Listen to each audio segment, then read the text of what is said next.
Ketemu kembali dengan Peduli Karnivor Jawa. Salam lestari. Di sini kami akan mencoba membahas tentang tanda kehadiran satwa di hutan. Jadi nanti kita akan coba tampilkan seperti apa dan bagaimana tanda-tanda satwa itu hadir di sebuah kawasan.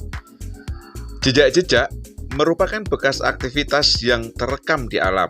Selanjutnya disebut sebagai tanda kehadiran. Jadi, keberadaan satwa di suatu kawasan ketika dia beraktivitas dalam kehidupannya, maka ada beberapa hal yang terekam oleh alam.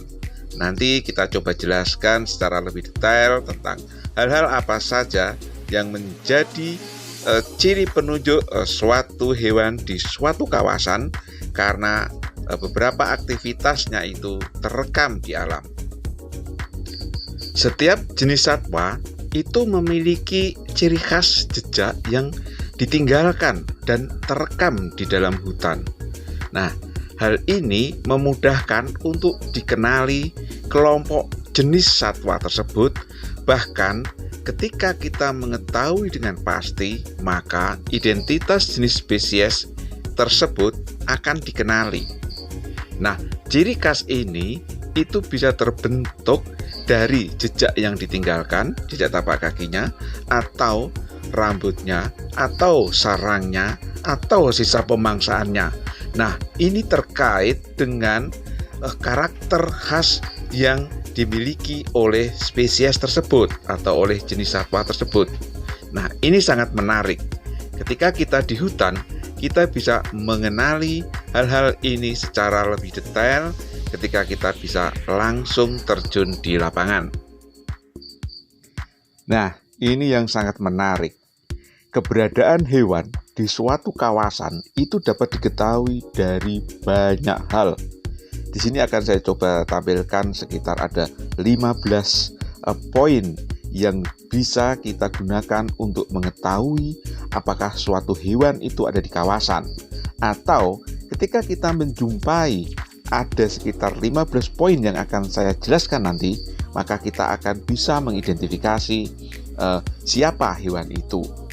Atau apa saja hewan yang ada di hutan dari hal-hal atau tanda keberadaannya, tanda kehadirannya, tanda aktivitas yang dia tinggalkan di hutan dan terekam, baik itu di tanah, baik itu di bekas pemangsaannya, atau rekaman giginya, atau aroma tubuhnya, atau bau khas dari urin dan kotorannya. Yang pertama adalah jejak kaki. Seperti ini jejak kaki merak.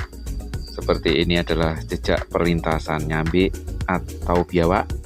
Dan ini adalah jejak babi hutan, kukunya yang terekam. Ini jejak monyet. Kemudian ini jejak kucing hutan.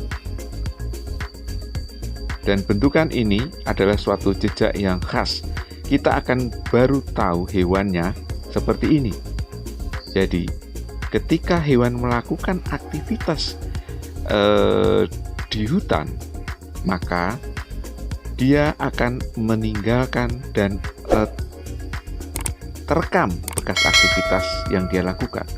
Jadi kita bisa mengetahui hewan ini berjalan. Tadi di depan kita lihat bentukan jejaknya yang terekam adalah semacam ini. Ada titik-titik kaki yang tercetak di atas pasir, kemudian ekornya membentuk perlintasan yang terseret. Ini cirinya bahwa ekornya menempel di tanah, dan ini kita lihat hewannya seperti ini. Tanda kehadiran yang kedua adalah kotoran. Seperti di gambar ini, kotoran musang. Kemudian ini adalah kotoran kijang yang ada di hutan.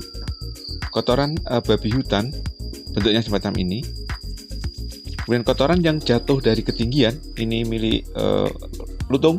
Kemudian ini jenis kotoran landak, bentuknya seperti itu. Ini adalah kotoran bandeng. Dan ini contoh kotoran macan. Dari beberapa contoh yang saya tampilkan di depan tadi, bisa terlihat bentuk dari kotoran itu akan pengaruh dari gigi. jenis gigi pengunyah atau jenis gigi pemotong.